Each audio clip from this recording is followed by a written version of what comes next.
Are you a person who accepts help easily? Or would you say you're more of a person who tends to go at things alone? Let's say you're faced with a challenging situation or a time in life. Maybe it's a conflict with people in your community or in your family. Do you tend to just turn inward and fight to figure it out on your own? Or do you by nature make room for those around you to offer support? Hey everybody, welcome to the Daily Dose. Today we're going to look in our Bibles in the Old Testament at a story from the book of Exodus. And maybe when you think about Exodus, you think about Moses, you think about the Ten Commandments, the dramatic parting of the Red Sea. Maybe you think about the evil Pharaoh or about the plagues that struck the land. But today I want to draw your attention to chapter 17 and 18. And these aren't chapters in Exodus that are filled with a whole lot of excitement, to be honest. This happens after the burning bush, after the plagues, after the dramatic crossing that the Israelites take through the parted Red Sea. If you read then through Exodus chapters 15, 16, and 17, we hear that Moses and the Israelites are on the move. They're away from the heavy hand of Egypt. They're in the wilderness, and we read about all the time they spend searching for food, for water. The Bible gives us glimpses of the ways this community is honestly trying to figure things out. They were different people before they wandered into freedom, and yet freedom is still the wilderness. Their whole idea of community, it's thrown into question. And something that's noticeable if you read chapters 15, 16, and 17, you see little glimpses of complaints. The people give their leaders, Moses and Aaron, a piece of their minds.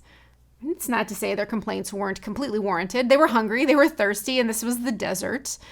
In chapter 17, we read in verse 3, the people emphatically come to Moses, "Why did you bring us out of Egypt? To kill us? To kill our children and our livestock with thirst?" You can almost picture them outside of Moses' living quarters with their picket signs, their protest chants.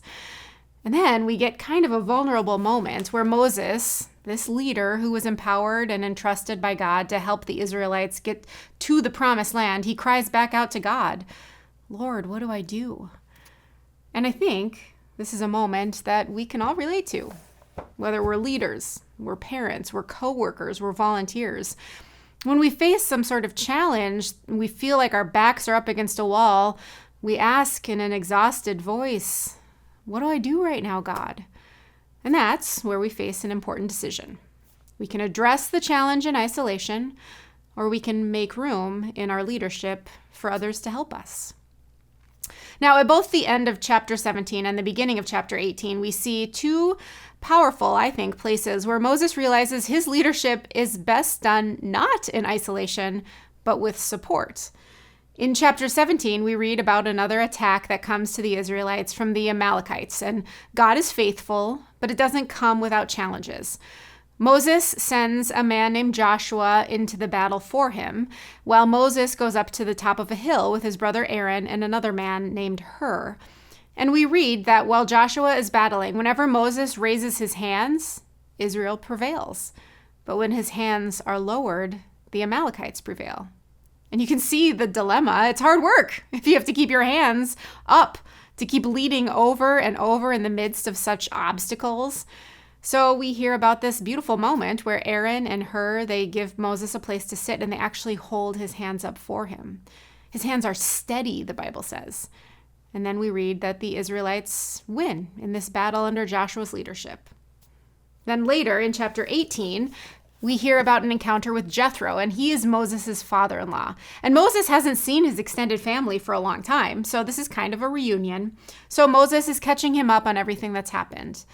The Israelites at this point are settled at we hear they're settled at this place called the Mountain of God. And rather than wandering anymore, we know that settling comes with a whole new set of challenges. It means the people are getting comfortable with one another. They're getting really comfortable. We read that arguments break out. We find that rules are needed to be enforced. And Moses sits as a judge, the Bible tells us, for the people. So when they have any sort of dispute, they look to Moses, who then looks to God to settle this dispute for them. Day and night, it's the same thing. But wisely and pretty boldly, Jethro says to his son-in-law in verses 17 and 18, "What you are doing is not good. You, Moses, will surely wear yourself out, both you and these people with you. For the task is too heavy for you, and you cannot do it alone. So Jethro, he helps Moses work up a strategy. He reminds Moses that he can and he should teach people to lead alongside him. He should make room for more leaders. He doesn't have to do this on his own, and in fact, he shouldn't do it on his own. There are skilled people in your midst, Moses. Yes, teach them what you know and what you do, but make room for their wisdom, for their talents, and especially for their support. The community is better because of them, and this is important. Making room for their help means they'll also bear the burden with you. I know for me, there are plenty of times where I try to address challenges in isolation. Can you relate? Sometimes that happens in my head. It doesn't leave my head.